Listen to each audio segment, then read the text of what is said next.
सोलापूर शहर उत्तर विधानसभेसाठी काँग्रेसकडून पक्षाचे ज्येष्ठ पदाधिकारी सुनील रसाळे यांनी उमेदवारी अर्ज मागणी केली आहे। शहराध्यक्ष चेतन नरोटे यांच्याकडे अर्ज भरून त्यांनी शहर उत्तर मधून उमेदवारी द्यावी अशी मागणी केली आहे। यावेळी मराठा समाजाचे नेते दास शेळके, शकील मौलवी, चक्रपाणी गज्जम, हाजी मलंग नदाफ, हेमा चिंचोळकर आदी पदाधिकारी उपस्थित होते।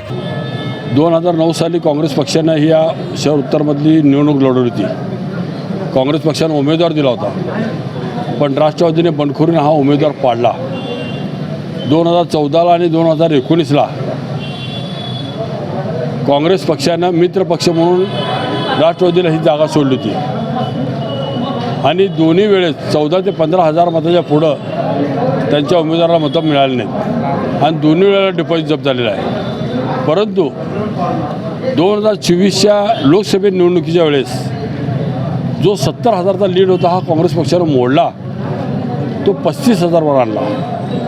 याचाच अर्थ असा आला की त्या मतदारसंघामध्ये इतर पक्षापेक्षा आमच्या मित्र पक्षापेक्षा म्हणण्यापेक्षा काँग्रेस पक्षाला त्या भागामध्ये आमचं मतदान भरपूर आहे। त्या भागातनं अनेक काँग्रेसचे नेते निवडून आले। बाबुराव चाकोते असतील, विश्वनाथ चाकोते असतील, बेत असतील, तुमचे बलदव असतील, हे असे अनेक नेते त्या भागातून निवडून आले आणि आज जर त्यांचा दावा आहे तो दावा फेल जाईल।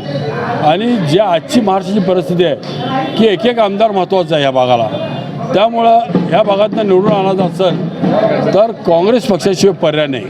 आणि 14 ते 15 हजार मताच्या पुढं राष्ट्रवादीला त्या भागामध्ये हे नाही, वजन नाही, त्यामुळं राष्ट्रवादीने तो जागा सोडावा। आणि तसेच राष्ट्रवादीला आपल्या जिल्ह्यामध्ये अनेक जागा दिल्या जातात, पण शहरातल्या 4 जागा हे काँग्रेसवर आम्ही हक्क दाखवणार आणि काँग्रेसचे त्या ठिकाणी आम्ही उमेदवार निवडून आणणार। खरं म्हणलं तर शहर उत्तर अगोदर पूर्वी काँग्रेसचा बालेकिल्ला होता, पण आता भाजपचा गड आहे म्हणलं जातं। तिथं निभाव कसा लागणार आहे, तुमची रणनीती कशी असणार आहे जर तिकीट मिळाली तर? काँग्रेसला पाडाव तर फक्त काँग्रेसवालेच।